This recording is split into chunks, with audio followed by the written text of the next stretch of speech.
গরমের দিনে নতুন পদ্ধতিতে তৈরি আমের আচার। কার কার এরকম আমের আচার খেতে ভালো লাগে? আমার তো ভীষণ ভালো লাগে। অবশ্যই কমেন্টে আমাকে জানাবেন।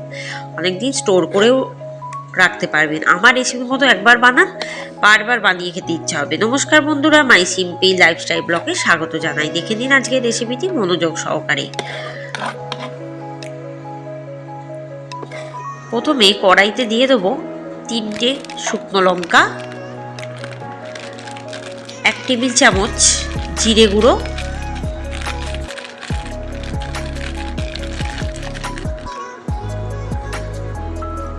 1 টেবিল চামচ ধনে গুঁড়ো।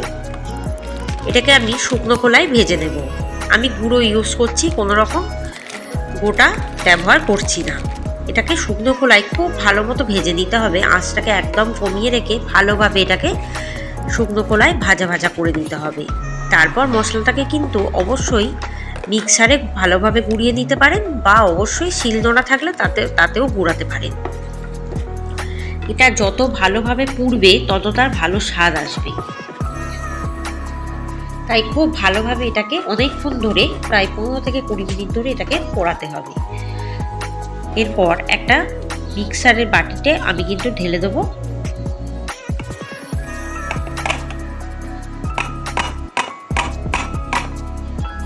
এরপর এটাকে ভালোভাবে আমি কিন্তু গুঁড়িয়ে নিলাম ব্লেন্ড করে। এবার ওই কড়াতেই দিয়ে দেবো আমি কিন্তু কাঁচা আম। বেশ লম্বা লম্বা ফালি ফালি করে কেটে নিয়েছি, আর হালকা হালকা একটু খোসা খোসা রেখেছি। বীজটাকেও ফেলে দিয়েছি। একটু ভেজে নেবো প্রথমে শুকনো খোলায় আমটাকে। দেখুন মশলাটা লেগেই আছে ওর মধ্যে, যেহেতু আমি মশলা করেছি তার মধ্যেই আমটা ভাজা হয়ে যাচ্ছে। এরপর দিয়ে দেবো 3 টেবিল চামচ সর্ষের তেল, দিয়ে আবারও আমটাকে ভালোভাবে ভেজে নেব। এবার দিয়ে দেবো পরিমাণ মতো নুন, দিয়ে আবারও ভালোভাবে আমটাকে ভাজা ভাজা করে নেব। আঁচটাকে এই সময় মিডিয়ামে রাখবো।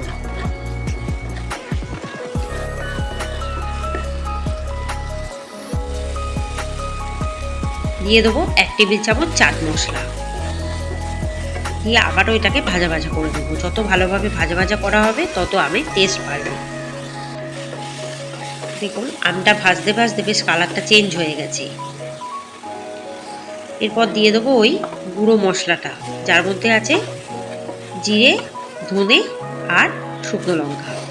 দিয়ে দেবো 1/2 কাপ ব্রাউন চিনি, দিয়ে এটাকে আবারও ভাজা ভাজা করে নেবো। আর মশলাটাও দিয়েছি যখন একটু কষিয়ে নেবো হালকা করে। যেহেতু টক মিষ্টি আচার, তাই জন্য আমি চিনির পরিমাণটা দিলাম। একটু বুঝে দেবেন আপনারা। আমি এখানে 2টো আম ব্যবহার করছি, যখন চিনিটা একটু বেশিই দিলাম, কারণ এখনকার আমটা ভীষণই টক হবে। যদি টক খেতে না পছন্দ করেন সেক্ষেত্রে চিনির পরিমাণটা বাড়ানো কমানো যেতে পারে।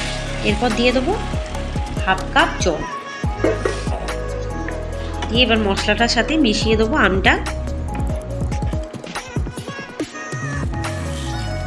আর দিয়ে দেবো আরও 2 টেবিল চামচ চিনি।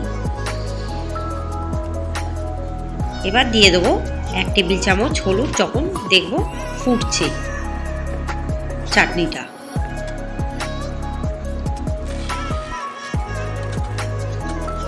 এরপর দিয়ে দেবো আরও 2 টেবিল চামচ চিনি।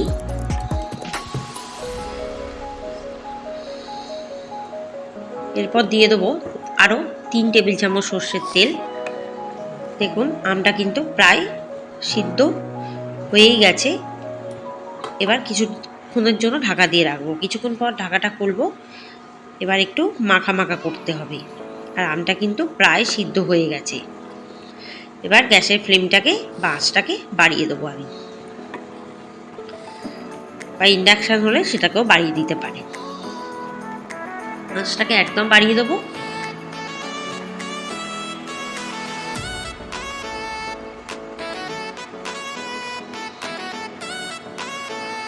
এরপর আমটা কিন্তু স্ম্যাশ করে দেবো খুন্তির সাহায্যে, তাহলে একটু মাখা মাখা ব্যাপারটা চলে আসবে। জলটাও পুরোপুরি শুকিয়ে যাবে। প্রায় জলটা শুকিয়ে বেশ মাখা মাখা হয়ে এসছে। এরপর দিয়ে দেবো 1 টেবিল চামচ আখের গুঁড়ো করা, আর দিয়ে দেবো 1 টেবিল চামচ চালের গুঁড়ো। দিয়ে এটাকে ফোটালেই বেশ মাখা মাখা হয়ে যাবে। ব্যাস রেডি। চিনির পরিমাণটা একটু বুঝে দেবেন। রেসিপিটি ভালো লাগবেই, দেখুন একদম মাখা মাখা হয়ে এসছে। রেসিপিটি যদি ভালো লাগে কমেন্টে কিন্তু জানাবেন, বেল আইকনে ক্লিক করবেন, রেসিপিটি বানিয়ে দেখবেন আর অনেকদিন স্টোর করে রেখে রেখে কিন্তু খেতেও পারবেন। এবার জাস্ট নামিয়ে ঠান্ডা হলে আমি সার্ভ করে দেবো। কারা কারা এরকম চাটনি খেতে পছন্দ করেন সেটা কিন্তু অবশ্যই জানাবেন। ঝাল টক মিষ্টি আচার দারুণ স্বাদ হবে। এখন কচি কচি আম উঠেছে, এই আমগুলো দিয়ে চাটনি বানান আর বানিয়ে খান। আর আমার রেসিপি মতো অবশ্যই বানিয়ে দেখবেন। সমস্ত রেসিপি দেখতে থাকবেন, চ্যানেলটিকে সাবস্ক্রাইব করবেন। ভালো থাকুন, সুস্থ থাকুন, ধন্যবাদ।